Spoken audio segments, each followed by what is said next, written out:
It's March 2nd, 2024. Um, I got to see my children last night, which was nice. I'm inside of United States of America with a Federal Reserve note,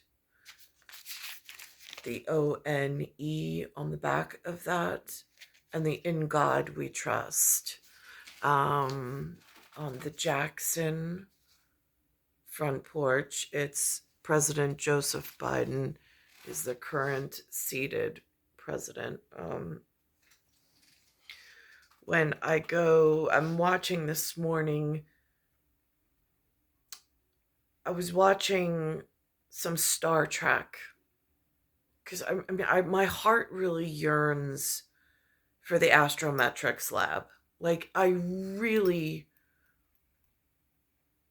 I just feel that that's where a man who had that level of training to be his wife was where my journey was headed.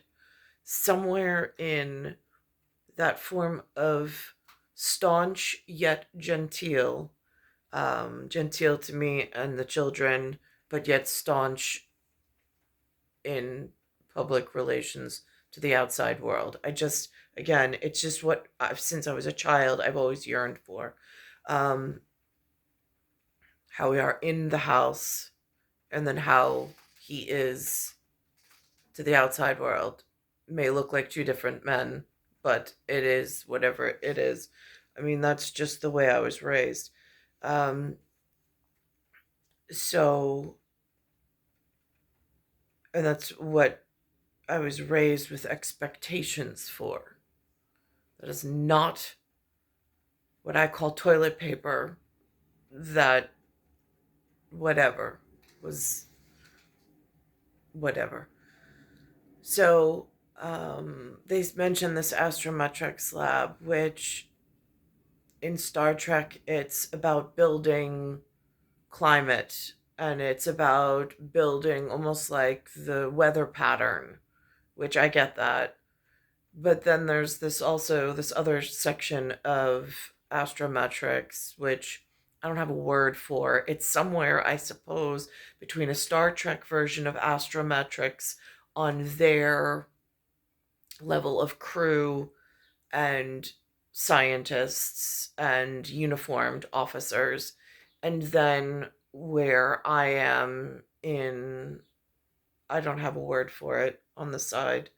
Um, People, I guess, but still in the trust of God. But at, in the grouping, I suppose, of we the people, um, I got to see my one son last night, which, I mean, both of my two out of the four, well, three out of the four were here. Um,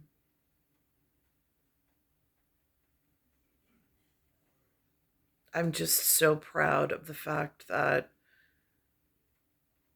even being raised just by myself from youth up, that he was able to maintain his inner.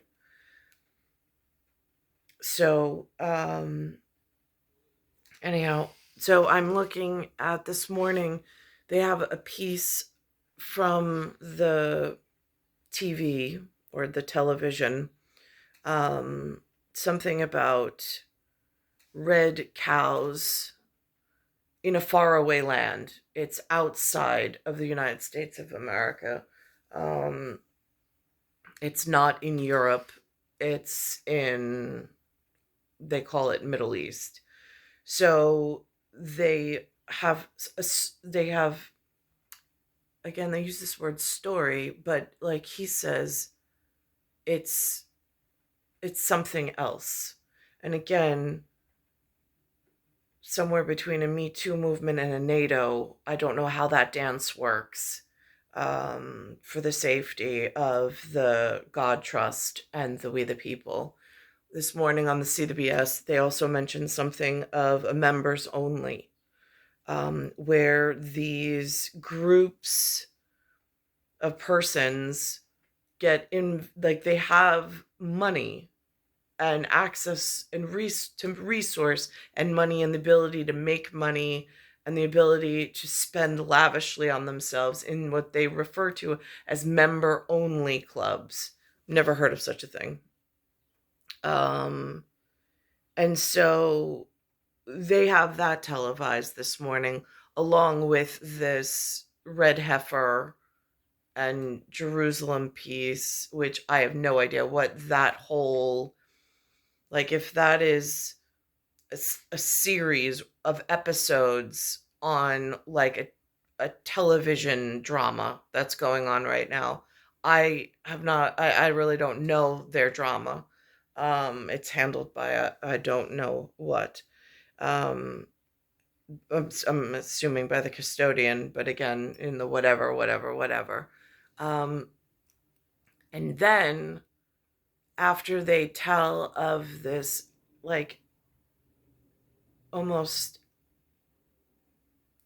I don't know if that's like the traveler's metric as opposed to an astrometric, but a traveler's metric, um, of how like mythology and story and biblical terms, because the Bible that they're over there and whatever's been over here, I really don't know, because again, it's the whatever, I guess the grouping, but I really don't know where I fit at the moment. And then I'm looking at what refers to itself as people, and it starts on the cover with the only crown that they really speak of here, which is London's crown or England's crown, and their princess on the cover, but they refer to her as people. Then on the same series of magazines the following month, it's Robert De Niro. Then the next month it says Usher. The next one, this is something called a Wendy Williams. And then it ends with changing this to gold. And it has something, it's called an Angela Bassett. And it says, How I Fought for My Dreams. Now, this is how the model began. And in just a few short covers, the entire model changed and ended here. I mean, the series goes on, but this doesn't even look like a New York model. I don't know whose model this is. I don't know whose child this is. But it's on the New York People cover in North America. I mean, that's where they sell this. Linda gets a subscription to the house. So that's somebody's keys to their argument in the whatever goes on in the outside world to keep us safe on the inside of the United States of America. So it seems significant. I just don't know whose canvas, whose brush, and who the correct, like, I'm a child of the GOD and the ONE. I am inside of the care and the trust of the GOD and the ONE. I don't know how that if that's a members only envelope.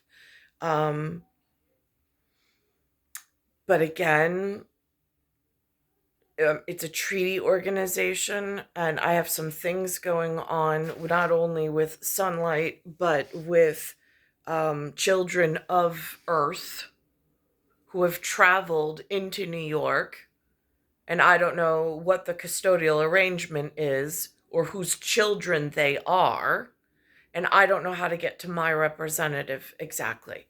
At the moment, President Joe Biden is inside 1600 Pennsylvania Avenue, which is our establishment and settlement. So I don't know if he, as the father of the nation, if that is my representative, who then goes to the treaty organization if there's a disruption in service.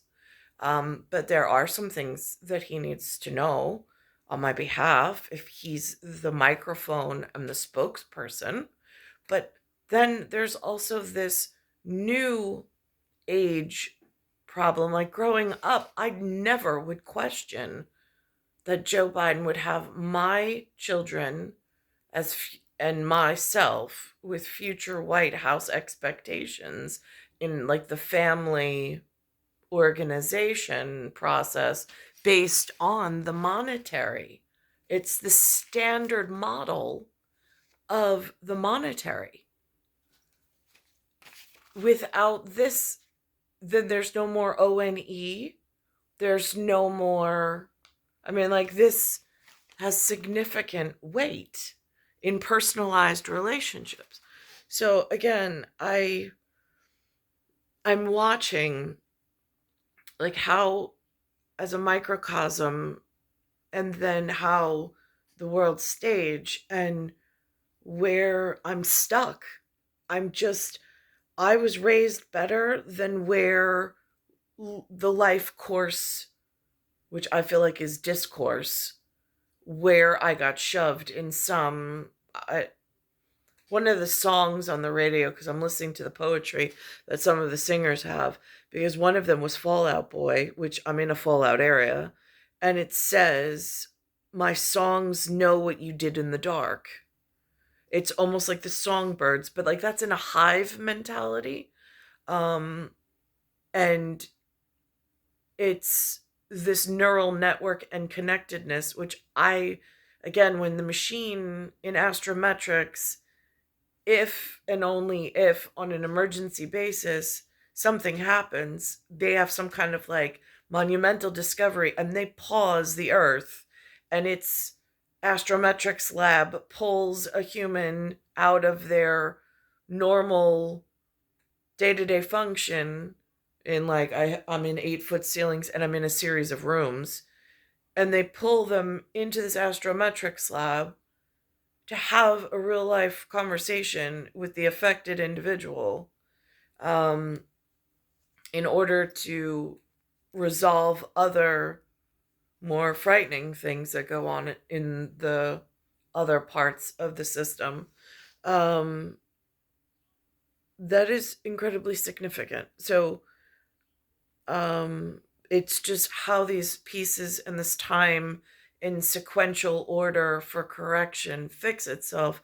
That's where again, unbeknownst to me, so I'm looking right at the moment at this first story, which speaks in biblical terms, which is the only thing besides the Zoom call that I have access to.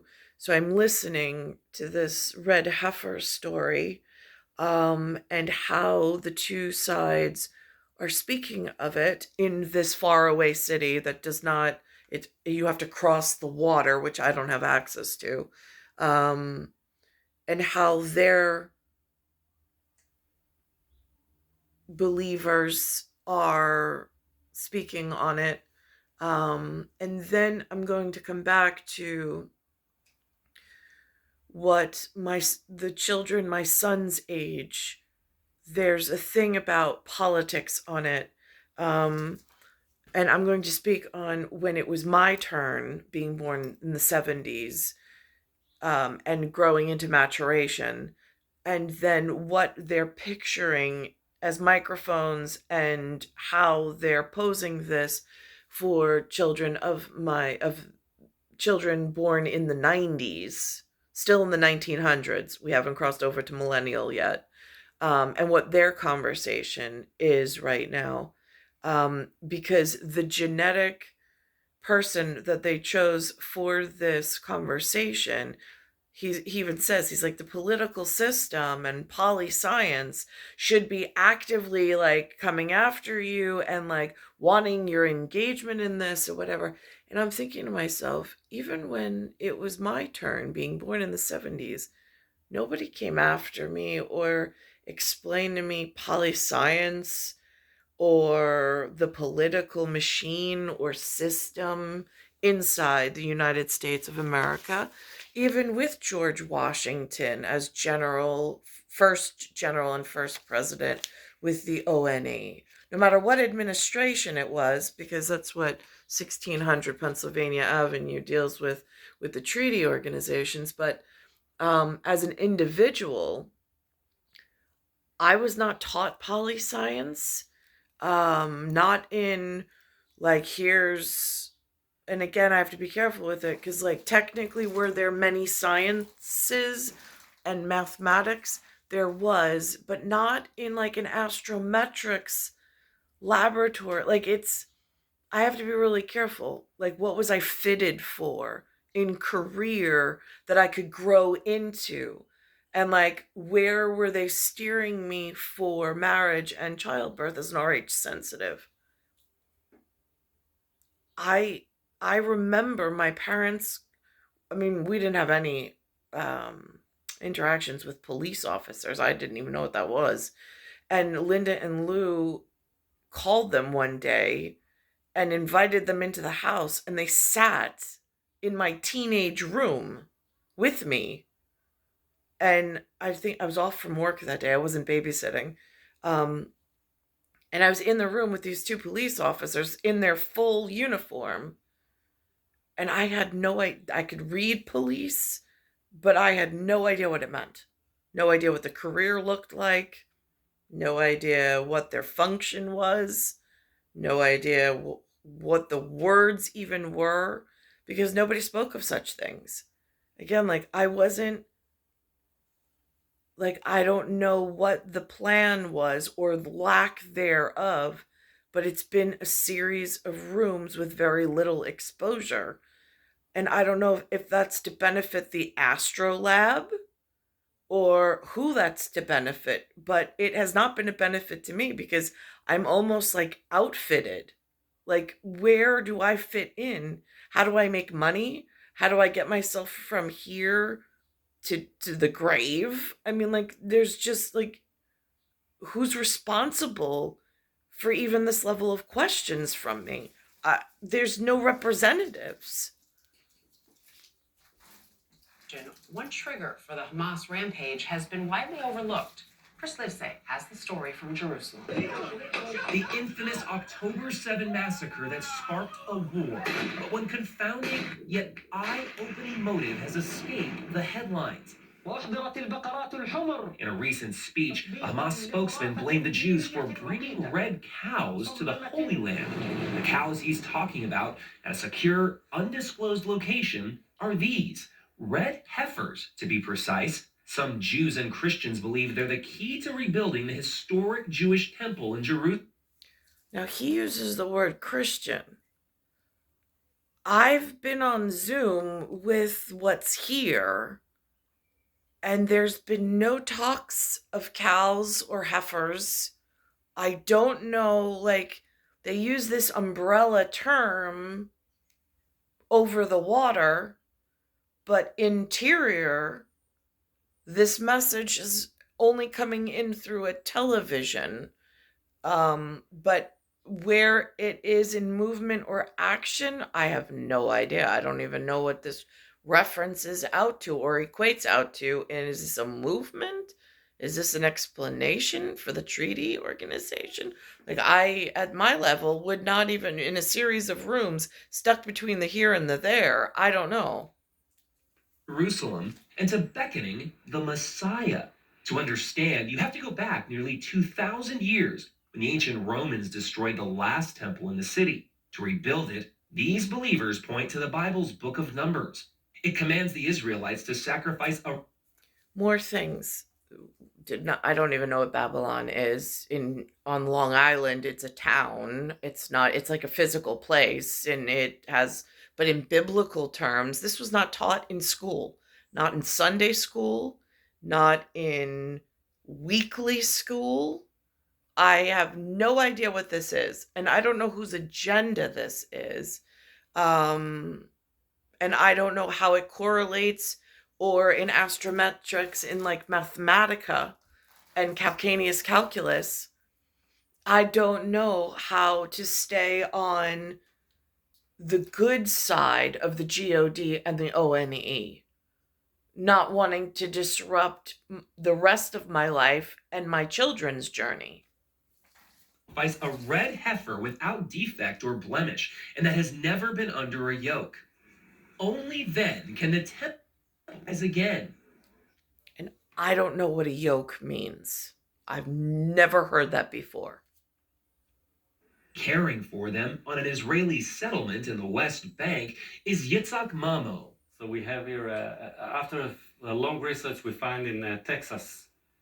In Texas? Yeah, Texas, United States of America.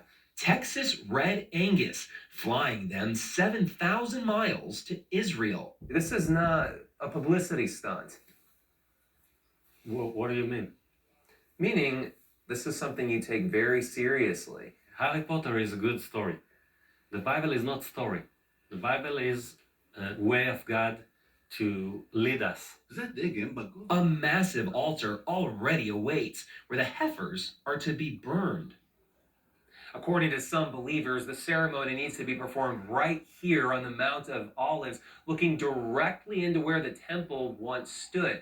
But something else now stands in its place. The Dome of the Rock and Al-Aqsa Mosque, among the holiest sites in Islam. Today, only Muslims are allowed inside, but that's not stopping Jewish activists outside. Once you got, you can start here. 6 days a week, Melissa Jane Kronfeld leads groups from around the world who defiantly pray, as close as armed guards permit. It's not about the destruction of Islamic holy sites. It's about preserving this place and being guardians over the house of God for all people. So you're happy with it where it is? No, it's going to go 100%. But yeah, I believe It's gonna go. It's 100%. Yeah, the whole thing's going to go. We have to build a temple. When you say that Dome of the Rock has to go, MJ, it's hard for me to imagine something more incendiary. Well, let me ask you something. The Middle East seems pretty destabilized right now. And the war, if I'm not mistaken, is already here. To be clear, hers is a dream not shared by the Israeli government or by the vast majority of Israelis and Jews, but it's been enough to incite numerous Islamist groups. Hamas has dubbed its October 7 assault on Israel the Al-Aqsa Wave and has the Dome of the Rock on its emblem. But this is sacred ground to billions of Muslims globally, not just Hamas terrorists, stresses Imam Mustafa Abu Sway of Al-Aqsa Mosque. Al-Aqsa Mosque belongs to all Muslims. So you'll find reaction from Indonesia to Toronto to New York. That's really given. Al-Aqsa Mosque belongs to all Muslims, and the Muslims today are 2 billion people. 2 billion people. Simply by performing these acts, are these Jewish activists kicking a hornet's nest? They are. A hornet's nest they're kicking all the way to Capitol Hill. So good to see you here in the nation's capital. Those sacred cows were showcased in Washington at a recent prayer gathering. Many evangelicals believe these red heifers will usher Christ's second coming. We need the Messiah to come, right? I don't even have access to this kind of stuff. Like, I don't know who these people are. I don't know how they find one another. Like, this part of the universe or the galaxy, the solar system. I mean, if you ask the 2 officers that came to visit me as a teenager, I was in a room a little bit smaller than what I'm in right now. And the wallpaper that was on the walls was something Lewis and Linda picked that was very unusual. And there's only 2 of them allowed into to just observe what my life looked like. It was 4 walls and 2 windows, very much like the size of these 2 windows. And that was it. House on the hill. A Zion, if you would. And it was in the middle of the woods. So, and then inside of a neighborhood. And there was school but it was very staged and it was very protected. Like what was going in to my eyes and my ears was very protected. So, but it never blossomed into a relationship for like a healthy marriage and for bearing children. Like the whole thing is just off. And my adulthood, trying to survive on my own, has been almost nil. So difficult to even like even now. I know I'm not in a healthy relationship. I'm not even in a relationship as far as I'm concerned. There's toilet papers, what I call it. Others call it a marriage certificate. But it has like the most beastly number of 51515 because I don't whatever it. So for me, the red heifer is red for the blood of Jesus Christ. Back in the West Bank, Mamo says the ceremony could take place any day. But can you understand why Hamas could be outraged by something like this? I cannot understand that even if they are right, why they have to slaughter and rape people to win their war. Terrorists have been attacking us before we ever dreamed of these cows, he reflects. They don't need them as an excuse to kill. For CBS Saturday Morning, Chris Livesay, Jerusalem. There is still much more to come, including the dish in our Saturday session right now. All right, so now I'm going to rewind this and go back to what are they teaching in, I don't know if you call it private university, private college. I don't know the right words for it. I don't, because some go by college, some go by university. But like I have, I was called on the Blue Princess phone and invited to Florida, a trip that I really don't have any memory of. I don't know if I passed through one atmosphere and climate into another or into somebody else's Astrometrics lab. I'm not sure. I don't know if that's part of the solution, part of the problem. I'm not clear on that. But there's whatever was met in that Florida time. I think it was 93, 94. I went to Florida with Dan from study hall, and I arrived back in a black SUV, in like a very like dizzying like moment, and then not really having memory of wherever I was, but being returned to the house on the hill, to my parents and to my mother, and they introduced themselves to my mother. But they referred to themselves as college. They were college representatives, and that they would be in touch, for whatever the process was in the whatever. And then there's this other set, but they use the same words of college and university, for what's locally available to this class or set of humanity on this set of like, how does the world work? And this is what the picture window is showing, that the children born late 90s, early millennials, what their college experience is, but not at the trip to Florida level college. This is what the set of the United States interior at the moment looks like. And I don't see myself and my children in these conversations. And I was not offered this level of integration into the United States of America either. Like going into my higher education years, I was not offered this level of conversation or this level of classes and integration so I could survive my early adulthood and blossoming into full adult.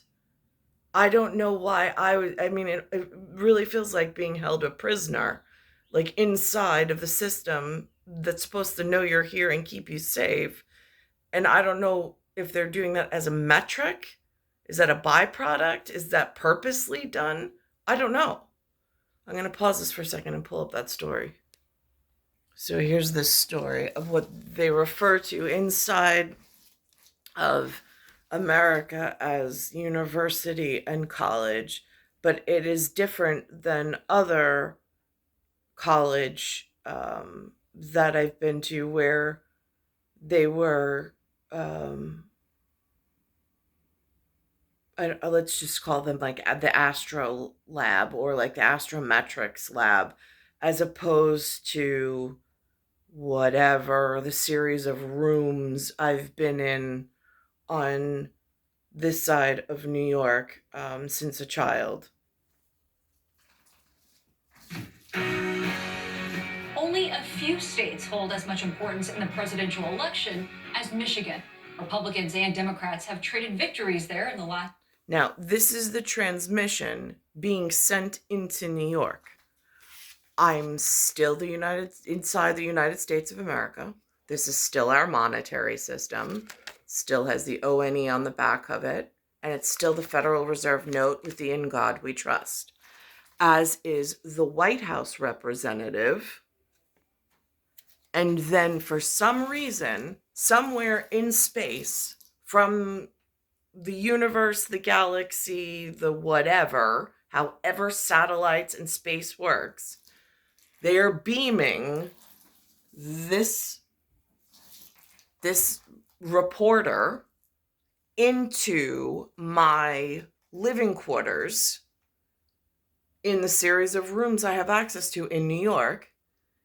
And she's telling this story about the children who will be growing up into the future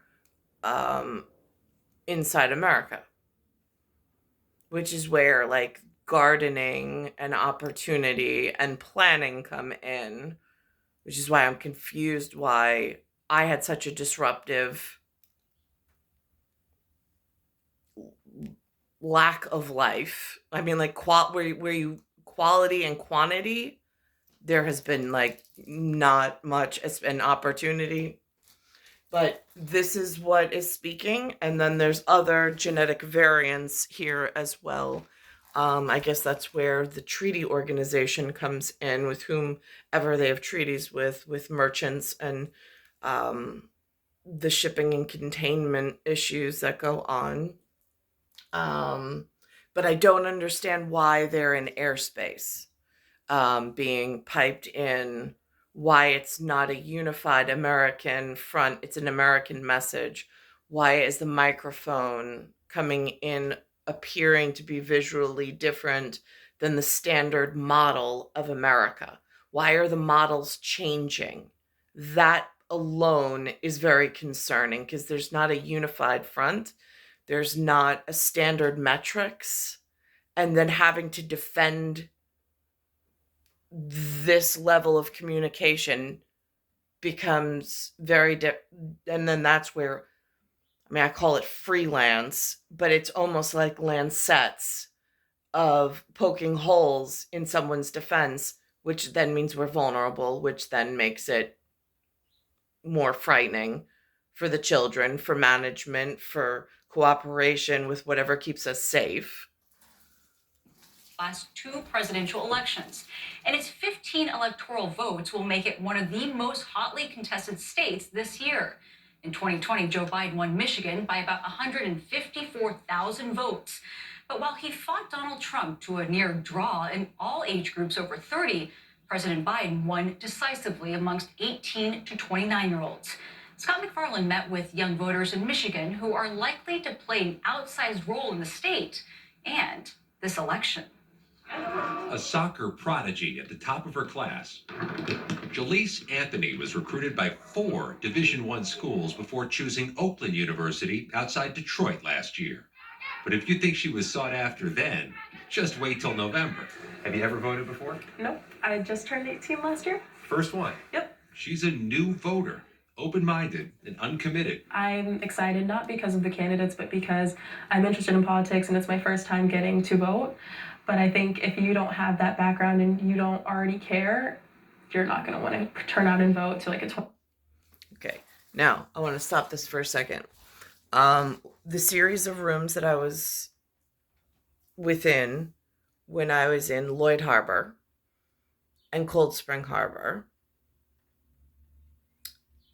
were, and even in the Catholic school for the 2 years that I was there, the teachers, the student body looked a certain way, which was, I very much appreciated. Then whatever the attack on my father was through the court system that moved, that we lost the house on the hill and we had to move to the city. When I entered the city to register at St. John's Preparatory, this look, whatever look that is, whoever's custodial child that is, that I don't know, was there to sign me up and had papers for high school. That's how it was prefaced. She used words I had never heard of.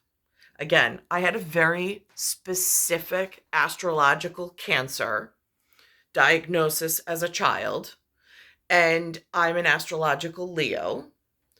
And we kept in touch, but from a distance, for like phone calls and few face-to-face meetings, just in almost a peace treaty of like getting along without hurting one another and being able to have conversations as Americans.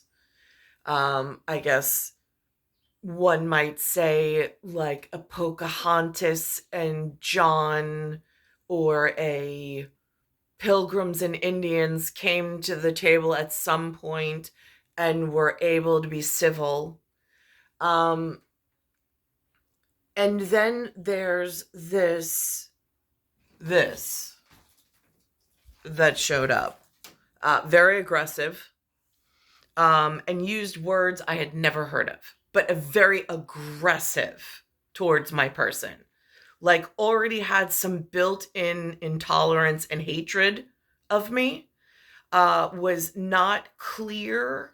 I just want my driving instructor to know, the one who came and he taught me how to drive a Jeep Cherokee at driver's ed at Cold Spring Harbor.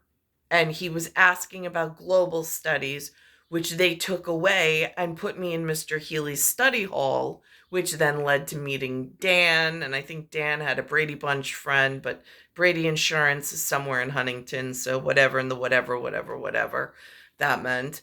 And so all of this was known by whoever that driving instructor was. Just so like the adjudicator at the side of the pool from 7th grade, who was asking me vocabulary words that I also was not learning and didn't know, is on the same page. And again, like when I was in Bayside originally, there was some big sister that came and she had me on the gymnastics team. I was like 5 years old and like everybody else was like 14 or 15, whatever it was. And she gave me a trophy because I couldn't compete with them for some reason, because I guess I was too small. But they let me train and practice with them every now and again, which I really appreciated. I felt like one of the group or the crowd, and I appreciated that. But anyway, being included in something, that's like the only time I've ever been included in anything. So this shows up, and this is extremely aggressive on the day that I sign up for high school. And mentions a word I had never heard of. I think it was called civics. again, rooms I was in where there was a Jeep Cherokee and an astrological cancer diagnosis at birth already across the street. I don't know what the requirements were. I was not taught that there were any requirements for me. And then she was real nasty about, like, well, you're presidential level. And she's like, I have whatever words she used, but she used this word civics. So I had to sign up for some kind of civic test. So she passed something on her records, but was there actually like civics involvement and teaching of what civics was? No. And then inside that civics class, they gave me a voter registration card with Mr. Flood. That was his name in Astoria. And I had to check off Republican or Democrat. There was no discussion of what either of them meant. They just, like a one sentence definition, check a box, and then that was it. And then I never heard from anyone about what it meant and what were my next steps. Like, what am I supposed to be doing? So just collected some kind of paperwork and then disappeared. No idea what that was about. But it seems like a really significant clue in what's going on. And now they've got the reporter asking her, because she's now my son's age. And like, they're, again, I'm listening to them saying that they're actively coming to involve you and to promote to you and keep you involved. Why is that? But I wasn't given the same level of service. So this gets really, really confusing.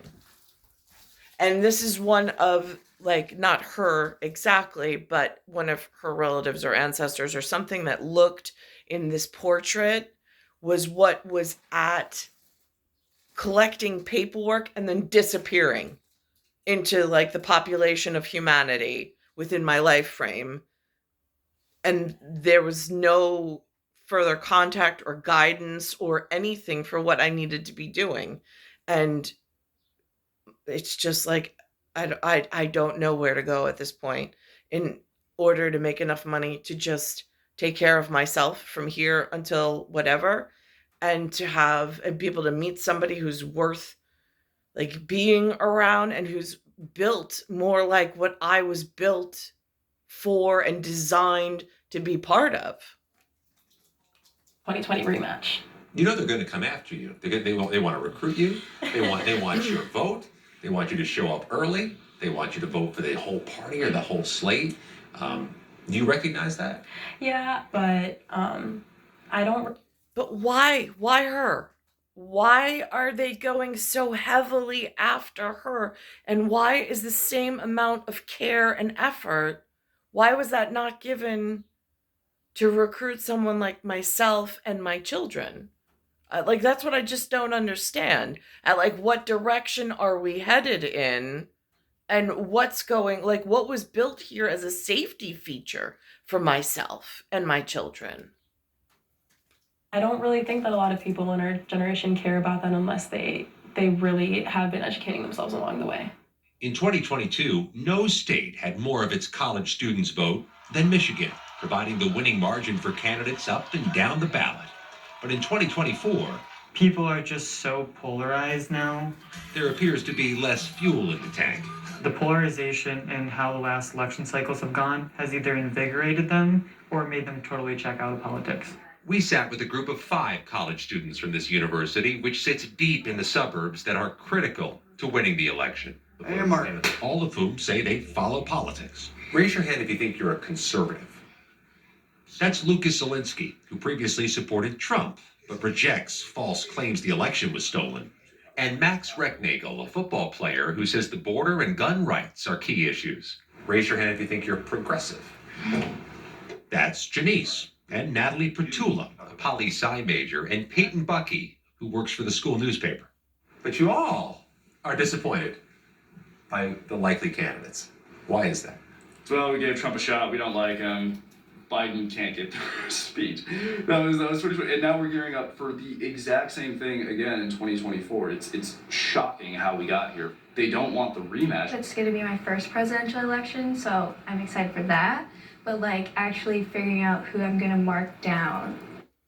For me, as a parent, it feels like cognitive dissonance. Like I wasn't properly integrated and preserved and procured in order to have children, to explain to them the process, to get them like organically involved, and like to have this future and to have this piece of like momentous, like rewarding anything. And now I'm listening to other people's children and I'm like, wow, they really, how are they connected? Because it seems like there's been, and then it goes back to like, was I somehow disenfranchised and didn't know about it? Like, these are real concerns. And like, I need a members only of like some upper echelon that I don't know how to like access or tap into, other than like, can you write to the Dear in God We Trust as part of the We the People? I mean, like, is that allowed? Or then do I have to worry about like further reprisal because I've been hunted and I've been stuck with needles and just taken out, blackouts. I've also been taken out of the house and shoved into hospitals, told that I had some psychiatric disorder, which I don't. So like it gets real confusing. Where is my national security? And like, who are the real persons actually trying to secure my security? And who's actively working on the diet or teat of some other foreign agenda? Is what I'm like a little bit nervous about. They know their issues. Environment and education. The economy, and then staying out of wars for me. I'd say the vicious polarization in politics today. But they're unsure how enthusiastic their classmates will be to show up. I mean, yeah, there's definitely people out there who don't want to vote. They think it's too big of a task. They say they're less inclined to even talk politics. I think the thing that will decrease voter turnout this election is fear. People are afraid to share their own opinions. They're afraid that they're going to be labeled as something. And are already cynical about candidates who break their word. There's been a lot of overpromising. So it's like he could say what he wants, but what did you do during your presidency to show that? Those promises don't always get fulfilled. They say they're hungry for other options.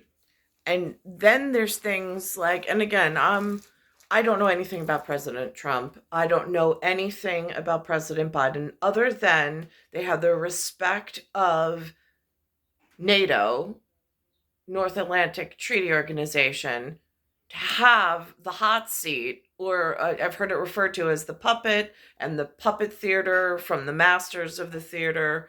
But again, like, however that works between the 1 in the 48 and the 1 in the 50, and that gap of like God to ONE to TWO, whomever they are, and however that actually works to provide security, resources, and whatever else we have going on at all times, in like gigantic projects,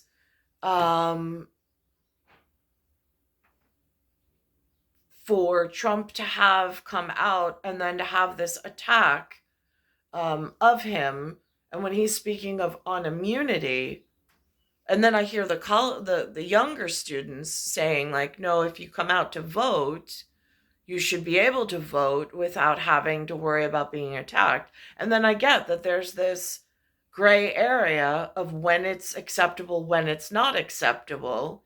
But again, inside the monetary, if it's what is keeping us safe and making sure that we have supplies and that we're kept healthy and we have opportunity and stuff, there is this feature that has to be able to perform without fear of death and like prosecution, whether it's religious or whether it's the crazy mob or the crazy mafia. Like I don't even know how those words work in the real world. And for politicians to be more moderate and practical. I self-identify conservative. I feel like I could sit with all 5 of you right now and we could solve the world's issues. Maybe not the world's. The United States' issues pretty handily. What do you think about the tone the candidates are using? I think the tone is very aggressive, very demeaning, and again, very divisive. And Is it a turnoff? Yes. Michigan has a thick veil of dark blue near Detroit. It's a sea of red up north and in much of the West, which has a strong presence of evangelicals. The pivotal patches of light blue and purple are near the major college campuses. We are going to make America great again. A narrow win in Michigan was pivotal for Donald Trump's victory in 2016, and his narrow defeat here helped cost him the White House in 2020. The state is aggressive about registering student voters, staging competitions with prizes for the most prolific schools. But even if the young voters do return in droves, that doesn't mean their votes are easy to predict. Have any of you looked up or thought about third-party candidates? I would say so, given how contentious both candidates are and how the last 2 elections have been. I feel like a third party is more valuable and probably more likely. People, they have this polarized option, but they don't know which one they really need to go with. And that's why a third party is so tempting. With no one certain about the impact of the war in the Middle East on Michigan's young voters. Is Gaza, you think, a volatile issue Yes. for young voters? Yes. Why? Because so many people are being killed and injured. And each of these 5 insist they and classmates are turned off by the ugliness of politics this year. We don't have to fill the world with hate in order to grab a win. It's something that we can do with our intelligence, with thoughtful debate and civil discourse.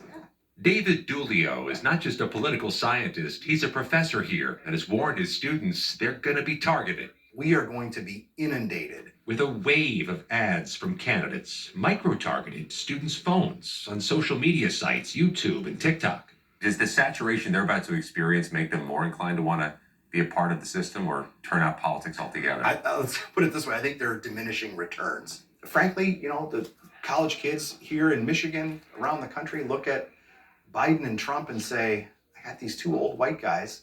I don't relate to them. They probably don't relate to me. I'm not inspired. On this college campus, the candidates will find open minds, but with just 2 partial semesters. I'm not turning in the answer because I know just how valuable my children's answers are. So I'm just saying that this person is speaking, but not on behalf of me or my children. Left until the polls open here, the candidates have fleeting time to change those minds. For CBS Saturday Morning, Scott McFarland, Rochester Hills, Michigan. A lot of what we heard from those college students is also what you hear from adults beyond college that you talk to too. Very similar themes. It's amazing how differently they believe and yet how the same way they believe in so many different ways and just frustration. It's worrying how cynical they are because this is the age when you are the most civically engaged for a lot of people. But they are still so well informed and considerate that you think the future is hopefully in good hands. You hope they're well informed because there also are a lot of issues where there's a lot of history that gets lost and that you need to be well informed on for accurate decisions or for at least mindful decisions too. Voters in 15 states head to the polls on Super Tuesday to vote. We'll have coverage all day. I'm not clear on whatever this whole process is because it was withheld from, and I don't know why, was withheld from my being able to even learn or access it and to be an active participant in it.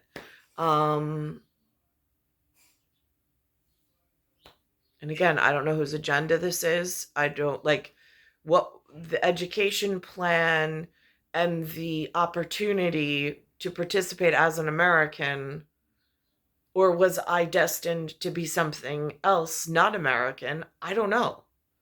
Because I don't have access to that level of where was I headed and What was the discourse? I have no idea. But I just know that something's off and something doesn't feel right.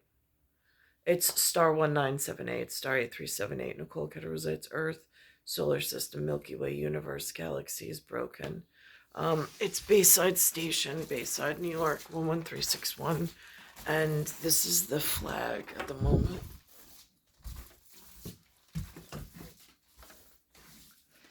And I only use this because I know in like hyperspace of like where was the video made, what was the message intended for, what was the umbrella of treaty or like of safety for my person to even get to the people at the treaty organization to make sure that we're being handled correctly. This is the flag that they gave or they use. And then that's the monetary system. So it's systems inside of systems in order to protect not only myself, but whoever the service member onlys are in like this members only clubs that they're alerting me happen. I don't have access to any of these member only clubs, not that I'm aware of. I'm going to pause this for a second and pull up what they visually were saying this morning is what a members only club looks like. All right, so right now it says OASAS, and that's the symbol for New York State. That's a symbol for New York State inside of this area and monetary system. And then it's going to go into, I did not watch TV a lot, and I certainly was not watching Sex in the City. It did not sound like anything I was interested in, and I didn't like the whatever. I know it was a big trendy thing, but it was not something I was a part of. Services and supports every step of the way.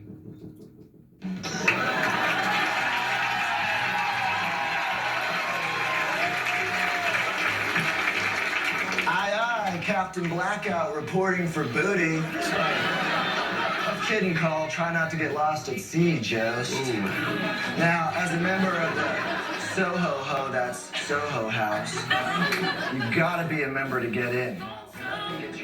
That is Ryan Gosling on Saturday Night Live boasting that he made it into Soho House. The popular members-only social club is part of what's been called the golden age of the private club and a post-pandemic bonanza inspiring the next iteration of The Office. An estimated 3,500 private clubs in the U.S. now host nearly 2.5 million members. Roxana Saberi gives us a look inside. And as far as, like, I don't know how this stuff begins. I don't know who they target for their entry or that they even allow. I don't know how they begin these things. I've never been one of them. And conceptually, from where I am in time and space, and the way that this part of astrometrics and astrophysics is working, I can't even astro project myself without some form of visual anchor. The fathom, like the directional fathom or directional signal, like to jump to that level, I just don't have.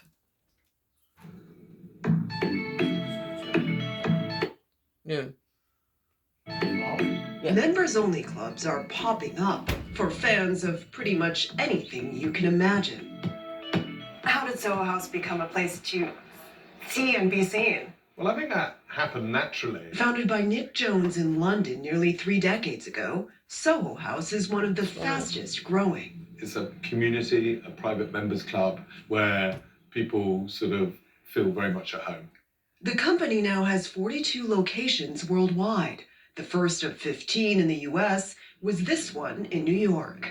What kind of members are you looking for? Decent people with creative souls. What is creative and what is decent? It's someone who's not too rigid, likes arts, likes theatre, likes music, likes film. 250,000 people have joined to network, work out, sleep, and mingle on a beach, in the countryside, and in city after city. It's a hangout for some celebrities. We met at 7016th Street. You were late. And royals. Meghan, the Duchess of Sussex, had her first date with Prince Harry at a brunch in London. There's a pool a block from my apartment and I can't get in. What pool? At the Soho House. But in Sex and the City, Samantha had to pose to get in. Excuse me, which one of you is Annabelle Bronstein? I am. So there is an element of exclusivity. We've got to be careful of not overcrowding our clubs. As CEO of Soho House, Andrew Carney has seen the club's global wait list reach nearly 100,000. Still, the company, which went public in 2021, has had only 1/4 of net profitability. Why is that? A lot of it was about growth, honing on the member experience. You know, we've doubled in size in the last 4 years, effectively. If somebody says, oh, Soho House is a playground for the rich and famous, what would you say? They have not been in our clubs. We really work hard at having the mix of different members that can afford different things, and that's the magic of Soho House. I just met some of the dopest people on the planet. Suzette Robotham joined during the pandemic when she felt isolated working from home. I am fully remote, and my house is wonderful, but she is boring by herself. The tech executive now pays around $400 a month to use any of the Soho House branches. So it sounds like you're there for connection and community. Connection, community, maybe the men, you know. Maybe. I think having a place where one can go and a person knows your name is, as comforting and familiar as it has always been. Priya Parker is the author of The Art of Gathering. Private members clubs at some level are as old as people wanting to gather with other people and not wanting everyone there. Today's clubs evolved out of 18th century England, where Parker says gentlemen used to rub shoulders, while giving the cold shoulder to pretty much everyone else. Who was allowed in? Usually, voting white males. I think private member clubs of today are beginning the question with who should be in and who should be out, and how do we make this inclusive and still be about something. And that's where, for me, with an RH sensitivity, and at some point needing to have met the person I was supposed to be with and have children with and enjoy the journey of life, have a quality of life, a quantity of life inside New York with whatever was managing New York and what was ever managing like that special like relationship management of how do people even find one another. There was some kind of disconnect. I don't know what that was about. I don't know if that's to fight a future war, but it certainly was not fair to myself and my person. And it's still going on to this day, even though like the people in the television from all different outside custodial areas and territories are not having the same problem. Like that one woman, she's a tech specialist. She pays $400 a month. I have not made $400 a month for the last, I can't even tell you how many years. I haven't even made that much money, let alone spend it in disposable income. I was priced out of those levels of jobs. And again, who assigned those contracts? How were they? I mean, all of that is known in the GOD at the trust level of WE and the ONE, but I don't even have access to that on a day-to-day basis. So like, I don't know how to integrate myself back in and how to even, like, I mean, it's even the bank account of like how much people have for retirement things. I don't have anything. Zero. I think maybe like one share of Chase is what's left. That's it. It's my only anchor into the financial system. And that's a problem. Like a real verifiable problem.